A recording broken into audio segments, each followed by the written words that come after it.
임플란트 수술 전에 조심해야 되는 부분 혹은 유의사항이라든지 꼭 알아야 될 부분 그런 게 있을까요? 네. 임플란트 이제 수술을 하시기로 하셨으면 많은 분들이 걱정하실 거예요. 아, 이거 내가 괜히 하려고 하는 거 아니냐. 특히 어르신들은 이건 내가 살아봤자 얼마나 살겠느냐. 뭐 이런 얘기를 하시면서 왜냐하면 무섭고 걱정되시니까 전혀 걱정하지 않으셔도 되고요. 요즘에는 좋은 방법들이 많이 나와 있기 때문에 또 내가 살아봤자 얼마나 살겠느냐 하시는 어르신들은 제가 보니까 아주 오랫동안 건강하게 장수하시더라고요. 또 치과 치료만 잘 받으시면 또 잘 건강하게 식사 잘 하실 수 있습니다. 주의사항 몇 가지 좀 말씀드릴게요. 우리가 연세 드시게 되면은요, 혈전용해제를 많이 드십니다. 아스피린, 그 피를 좀 묽게 만드는 거죠. 또 뇌경색이 있으시다거나, 심장질환이 있으시다거나, 또 뭐 신장 투석을 받으신다거나, 당뇨가 있으시다거나, 아마 요새는 그 50대 이상 되신 분들 중에 이와 같은 혈전용해제 안 드시는 분들이 거의 안 계시기 때문에, 임플란트 치료는 어쩔 수 없이 좀 출혈이 있기 때문에요. 이와 같은 혈전용해제는 끊으시는 것이 좋습니다.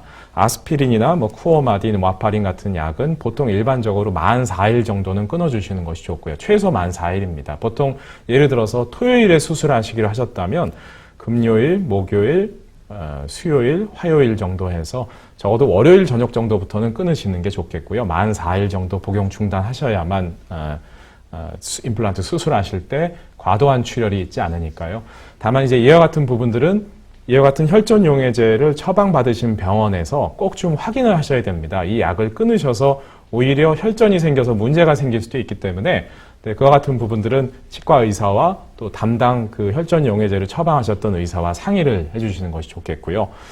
또 임플란트 수술 시에 수면치과 치료를 진행하시는 분들은 보통 한 3시간 정도 전에 금식을 간단하게 좀 해주시는 것이 좋겠습니다. 그리고 당연한 얘기인데요. 뭐 약주 드시거나 또 흡연하시는 것은 당연히 안 되고요. 또 그 임플란트 치료 전에는 조금 넉넉하게 시간 전에 내원하셔서 미리 약을 드셔야 될 수도 있고요. 또 충분히 설명을 듣고 들어가셔야 되기 때문에 병원에 오시기 전에 보통 30분에서 1시간 정도 전에 오셔서 설명을 들으시고 또 마음의 심신의 안정을 취하신 다음에 수술하셔야지 헐레벌떡 오셔가지고 수술하시게 되면은 좀 정밀하게 정확한 수술이 이루어지지 않을 수도 있겠습니다.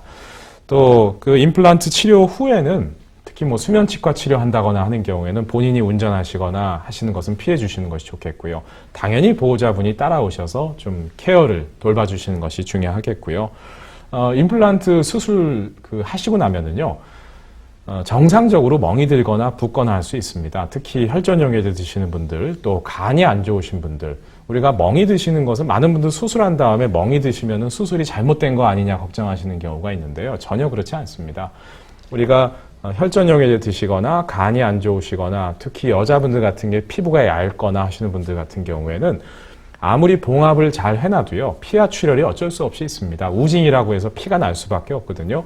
그런 분들이 안에서 피가 고이면 그것이 딱딱하게 굳으면서 피부 바깥으로 비쳐 보이는 것이 멍이기 때문에 수술이 잘 되는 것과 멍과는 별 상관이 없습니다. 보통 2주 정도 지나면 멍은 빠지게 되니까 걱정하지 않으셔도 되고요. 우리가 수술 후에 붓기를 줄이는 가장 좋은 방법은요, 얼음찜질 열심히 해주시는 겁니다.